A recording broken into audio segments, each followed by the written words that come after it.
Voice of Sathyanathan സിനിമയുടെ production സമയത്ത് 1 കോടിയിലധികം രൂപ തട്ടിച്ചതായി ബന്ധപ്പെട്ടുള്ള വിഷയം ന്യൂസ് 18 ആണ് കഴിഞ്ഞ ദിവസം പുറത്തുവിട്ടത്.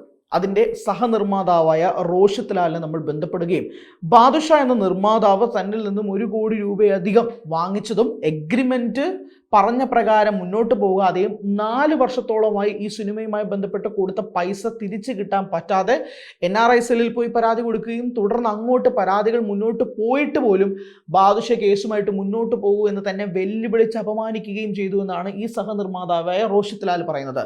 റോഷിത് ലാൽ സിംഗപ്പൂരിലെ ഒരു IT ജോലി ചെയ്യുന്ന ഒരു വ്യക്തിയാണ്.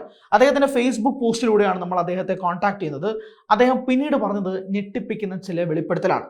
നടി ആക്രമിച്ച കേസുമായി ബന്ധപ്പെട്ട് ദിലീപിന് 20 ലക്ഷം രൂപയിലധികം വേണമെന്ന് പറഞ്ഞുകൊണ്ട് ബാദുഷ തന്നിൽ നിന്നും പൈസ വാങ്ങിച്ചു എന്നാണ് ഇവർ പറഞ്ഞത്. അതായത് റോഷിത്ത് പറയുകയും അതനുസരിച്ചുള്ള ട്രാൻസാക്ഷൻ നടത്തുകയും ചെയ്തു ഉൾപ്പെടെയുള്ള വ്യക്തമായ തെളിവുകൾ റോഷിത്ത് സബ്മിറ്റ് ചെയ്യുകയും ചെയ്തു. അതനുസരിച്ച് നമ്മളൊരു ഇൻ്റർവ്യൂ ഉൾപ്പെടെ കൊടുത്തു. അത് പിന്നീട് ട്രെൻഡിങ്ങായി മാറിയെന്ന് നിങ്ങൾ പലരും കണ്ടിട്ടുള്ളതായിട്ടും ഉറപ്പാണ്.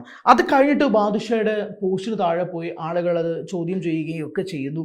ഇതിൻ്റെ അപ്ഡേറ്റും ഒക്കെ ആയിട്ട് ബന്ധപ്പെട്ട് മുന്നോട്ട് പോവുകയും ചെയ്യുന്നുണ്ട്. ഇത് ആദ്യത്തെ ഇൻസിഡൻ്റ് അല്ല എന്നുള്ളത് ഹരീഷ് കണാരൻ ഇൻസിഡൻറ്റുമായി ബന്ധപ്പെട്ടും നമുക്കറിയാവുന്ന കാര്യമാണ്. ഈ കേസുമായി ബന്ധപ്പെട്ട് ഇതിൻ്റെ പണമിടപാടുമായി ബന്ധപ്പെട്ട് ഇയാൾ വീണ്ടും വീണ്ടും ഇതുപോലുള്ള പല ഓഡിയോ ക്ലിപ്പുകൾ അയക്കുന്നു. ഇതിൻ്റെ ഡോക്യുമെൻറ്റ്സ് ഉൾപ്പെടെ ഷെയർ ചെയ്യുമ്പോൾ പോലും അതുമായി ബന്ധപ്പെട്ട് കുലുങ്ങാതെ അതിനൊരു തരത്തിലും ഒരു മറുപടി കൊടുക്കുന്നില്ല എന്നുള്ളത് വളരെ പ്രധാനപ്പെട്ട കാര്യമാണ്. ആ ഒരു കേസിൽ വരുമ്പോഴാണ് ഇത് വീണ്ടും വീണ്ടും ഒരു ചോദ്യചിഹ്നവും ഒരു ചർച്ചാ വിഷയമൊക്കെ ആയിട്ട് മാറുകയും ചെയ്യുന്നത്. സ്വാഭാവികമായിട്ട് സോഷ്യൽ മീഡിയ അത് ഏറ്റെടുക്കുന്ന രീതിയിലേക്കും മാറിയത്. ഈ ഒരു പശ്ചാത്തലത്തിൽ ഈ ഒരു അടിസ്ഥാനത്തിലാണ് ഇതെങ്ങോട്ടാണ് നീങ്ങുന്നത് എന്നുൾപ്പെടെയുള്ള ചോദ്യങ്ങൾ വരുന്നത്. കാരണം ഇത് ആദ്യത്തെ ഒരു ഇൻസിഡൻ്റ് ആണോ, ഇനിയും ഇതുപോലെ ഈ ചതിക്കുഴിയിൽ പെട്ട ആളുകളുണ്ടോ ഉൾപ്പെടെയുള്ള ചോദ്യങ്ങൾ വരുന്നത്. മാത്രമല്ല റോഷിത്ത് അഭിമുഖത്തിൽ പറഞ്ഞ ചില കാര്യങ്ങൾ വളരെയധികം ഞെട്ടിപ്പിക്കുന്നതാണ്. കാരണം ചില നടന്മാരുടെ കൂടെ ഫോട്ടോ എടുത്ത് താൻ ഇൻഡസ്ട്രിയിൽ വലിയ ആളാണെന്ന് പറഞ്ഞ് ഇതുപോലെ ഇൻവെസ്റ്റേഴ്സിനെ കണ്ടുപിടിക്കുകയും ആ ഇൻവെസ്റ്റേഴ്സിനെ ഇതുപോലെ ചതിക്കുഴിയിൽ പെടുത്തുന്ന ഒരു അവസ്ഥയിലേക്കും വരുന്നുണ്ട്. ഈ വോയിസ് ഓഫ് സത്യനാഥൻ സിനിമയുമായി ബന്ധപ്പെട്ട് അന്ന് റിലീസ് ചെയ്ത സമയത്ത് ഈ പ്രൊഡ്യൂസർ പറഞ്ഞിരുന്നത് ഇത് ലാഭകരമായ സിനിമയാണ് എന്നുള്ളതാണ്. എന്നാൽ കഴിഞ്ഞ 5 മാസങ്ങൾക്ക് മുമ്പ് അദ്ദേഹം തന്നെ നമ്മുടെ ചാനലിൽ നിന്ന് പറഞ്ഞത് ഈ സിനിമ ദുരന്തമായി മാറി എന്നുള്ളതാണ്. അദ്ദേഹത്തിന് ഒരുപാട് പൈസ നഷ്ടമായി എന്നാണ് പറഞ്ഞത്. പക്ഷേ ഈ റോഷിത്തുമായി കൊടുത്തിരിക്കുന്ന എഗ്രിമെന്റ് പ്രകാരം ഈ സിനിമ ലാഭമായാലും നഷ്ടമായാലും മുടക്കിയിരിക്കുന്ന പൈസ 6 മാസത്തിന് ശേഷം തിരികെ നൽകുമെന്ന വാഗ്ദാനം കൊടുത്തിട്ടുള്ള പശ്ചാത്തലത്തിൽ 6 മാസം കഴിഞ്ഞ് വർഷം 4ആയി. ഈ 4 വർഷമായിട്ട് പലതവണയായി ഇയാളിൽ നിന്നും പൈസ ചോദിക്കാനായിട്ട് പുറകെ നടക്കുന്നു. മെസ്സേജ് അയക്കുന്നു, മെസ്സേജ് അയച്ചാൽ റിപ്ലൈ ഇല്ല, വിളിച്ചാൽ റിപ്ലൈ ഇല്ല. പോലീസ് കേസുമായിട്ട് കൊണ്ടുപോകാമെന്ന് പറയുമ്പോൾ കുഴപ്പമില്ല, നിങ്ങൾ കേസുമായി മുന്നോട്ട് പൊക്കോളൂ എന്നാണ് അദ്ദേഹം പറയുന്നത്. NRI സെല്ലിൽ പരാതി കൊടുത്ത് പോലീസ് ഇദ്ദേഹത്തെ ചോദ്യം ചെയ്യാൻ വേണ്ടി വിളിപ്പിച്ചപ്പോൾ പോലും അദ്ദേഹം പോയിട്ടില്ല. ഇതുമായി ബന്ധപ്പെട്ട് പല രീതിയിലും ചെക്ക് കൊടുത്തപ്പോഴേക്കും അത് ബാങ്കിൽ കൊടുത്തപ്പോഴേക്കും അത് ബൗൺസായി. അങ്ങനെ പല രീതിയിലുള്ള സിറ്റുവേഷൻസും ഫേസ് ചെയ്യേണ്ടി വന്ന ഒരു സഹനിർമ്മാതാവ് അവസാനം മാധ്യമങ്ങളിലൂടെ തുറന്നു പറയേണ്ട ഒരു സാഹചര്യത്തിലേക്ക് വന്നതാണ്. ഈ ട്രാപ്പിൽ പെടുന്നത് ആദ്യമായിട്ടല്ല, പല രീതിയിലും ആളുകൾ ഈ ട്രാപ്പിൽ പെട്ടിട്ടുണ്ട് എന്നുള്ളതും ഇൻഡസ്ട്രിയിൽ നിന്ന് വ്യക്തമാണ്. കാരണം ഇതുപോലെ പല ചതിക്കുഴികളും ഫേസ് ചെയ്യേണ്ടി വന്നിട്ടുണ്ട് എന്ന് പല നിർമ്മാതാക്കളും തുറന്നു പറയുന്ന ഒരു സാഹചര്യവും ഉണ്ടായിട്ടുണ്ട്. റോഷിത്തിന്റെ വാക്കുകളിലേക്ക് നമുക്ക് തന്നെ പോകാം. എനിക്ക് ബാദുഷനെ 2021 10 ഡിസംബർ മുതലാണ് ബാദുഷന് പരിചയം. ഒരു PRO വഴിയുള്ള ഒരു കണക്ഷൻ ആയിരുന്നു. ഞാൻ അതിന്റെ മുന്നേ ഒരു സിനിമ എടുത്ത് ആ സിനിമയുടെ ഭാഗമായി ഈ PRO വർക്ക് ചെയ്തിട്ടുണ്ടായിരുന്നു. അപ്പോൾ ആളൊരു കൊച്ചിയിൽ ഒരു ആവശ്യത്തിന് വേണ്ടി എന്നെ ബാദുഷനെ കണക്ട് ചെയ്ത സമയത്ത് ബാദുഷ ആദ്യം തന്നെ എൻ്റെ അടുത്ത് ഒരു 20 ലക്ഷം രൂപ കടം വാങ്ങിയാണ് തുടങ്ങിയത്. അപ്പൊ ഞാൻ കണ്ടിട്ട് ഒരു ജെന്യൂൻ ആയിട്ടുള്ള വ്യക്തി എന്നുള്ളതിൽ 20 ലക്ഷം രൂപ ഞാൻ അന്നേരം തന്നെ കൊടുത്ത് ഓക്കെ എന്റെ ഓവർസീസ് അക്കൗണ്ടിന് അയച്ചു കൊടുത്ത് അതിനുശേഷം എന്ത് ചെയ്യുന്ന പറഞ്ഞാല് ആള് ഒരു സിനിമേന്റെ കാര്യത്തിനെ പറ്റി പറഞ്ഞു. ആക്ടർ ദിലീപിന്റെ വോയിസ് ഓഫ് സത്യനാഥൻ എന്നുള്ള ഒരു സിനിമ ഷൂട്ട് നടക്കുന്ന കാര്യം എൻ്റെ അടുത്ത് പറഞ്ഞു. പക്ഷെ അത് എന്തൊരു കാരണം കൊണ്ട് ഷൂട്ട് ഇൻ ബിറ്റ്വീൻ പോസായ കാര്യം. അപ്പൊ അതിന് ഭാഗമായിട്ട് എൻ്റെ അടുത്ത് പറഞ്ഞ് റോഷ് അതിൻ്റെ അകത്ത് വന്നോ, കാരണം അതിന്റെ മുന്നേ ദിലീപ് ഏട്ടൻ ചെയ്ത ഒരു സിനിമ ഉണ്ടായിരുന്നു, കേശു ഈ വീടിന്റെ ഐശ്വര്യം എന്നങ്ങാൻ പറഞ്ഞിട്ട്. അതെ യെസ്. അപ്പൊ ആ സിനിമയില് അവർ പറഞ്ഞ് എത്രയോ 15 ലക്ഷം രൂപ 18 ലക്ഷം രൂപന്റെ സിനിമ എത്ര 38 കോടി രൂപയ്ക്ക് ഇതായിട്ടുണ്ട്. അപ്പൊ അതിനെ കൊണ്ട് ഈ സിനിമ അതിന്റെ കൂടുതൽ കിട്ടും. പിന്നെ ഞാൻ വേറൊരു സിനിമ ചെയ്തത് കാരണം എനിക്ക് കുറച്ച് കാശ് സ്റ്റക്ക് ആയിട്ടുണ്ടായിരുന്നു. അപ്പൊ ആള് പറഞ്ഞു ഡോൺ വറി, ആ കാശ് ഇതിന്റെ ഒരു 3 ഇരട്ടി നിനക്ക് എന്തായാലും കിട്ടുമെന്നും പറഞ്ഞിട്ട് എന്നെ ഇതിനകത്ത് കൊണ്ടുവച്ചതാക്കി. അതിനുശേഷം എന്ത് ചെയ്താൽ കാശിട്ട് സിനിമ നടക്കുന്നില്ല. ഓക്കെ, ഈ സിനിമ നടക്കാതെ അങ്ങനെ തന്നെ ഡ്രാഗ് ആയിക്കൊണ്ടിരുന്നു. പല ന്യൂസ് വരുന്നുണ്ട്. അതിന്റെ ഇടയ്ക്ക് എന്ത് ചെയ്യുന്ന പറഞ്ഞാൽ ഈ പല ട്രാൻസാക്ഷൻ ചെയ്യുന്ന സമയത്ത് ആക്ടർ ദിലീപ് ആളുടെ ഒരു കേസിന് വേണ്ടിയിട്ട് പറഞ്ഞുകൂടെ എന്റെ അടുത്ത് കാശ് വാങ്ങിയിട്ടുണ്ട്, ആളുടെ ലോയറിന് കൊടുക്കാനെന്ന് പറഞ്ഞിട്ട്. ഓക്കെ, അതെനിക്കൊന്ന് നടി ആക്രമിച്ച കേസുമായിട്ട് ബന്ധപ്പെട്ടാകാം. അതല്ലാതെ വേറെ കേസ് എനിക്ക് അറിയില്ല.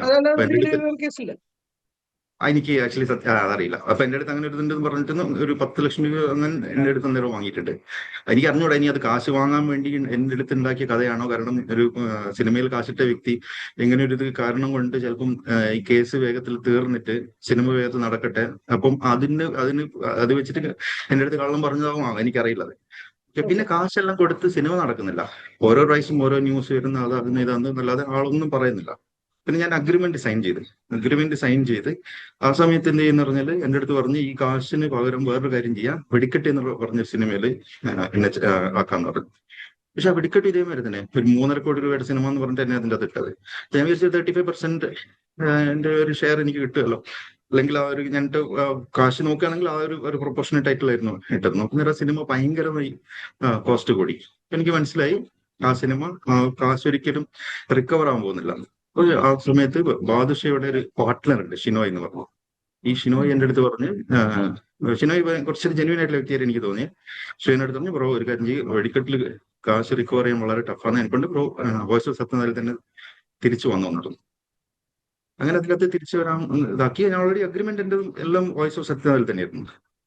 പക്ഷെ അതിനുശേഷം സിനിമ നടക്കുന്നില്ല, വിളിച്ചിട്ട് ആൾ എടുക്കൂല, പിന്നെ പ്രോപ്പറായിട്ട് റെസ്പോൺസ് ആയിട്ടില്ല. പിന്നെ ആളെ പറ്റി പല ആൾക്കാർ എന്റെ അടുത്ത് പറഞ്ഞിട്ടുണ്ട്, ആള് ഭയങ്കര ഫ്രോഡാണ്, കാശ് കൊടുക്കാൻ പാടില്ല.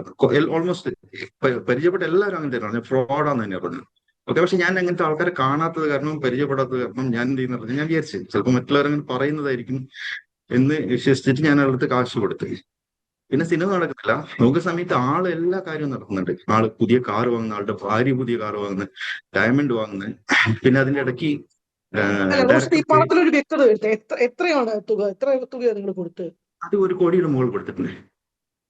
1 കോടിക്ക് മുകളിൽ അഗ്രിമെന്റ് സൈൻ ചെയ്തതും 1 കോടിക്ക് മുകളിലാണ്. അതെ യെസ്.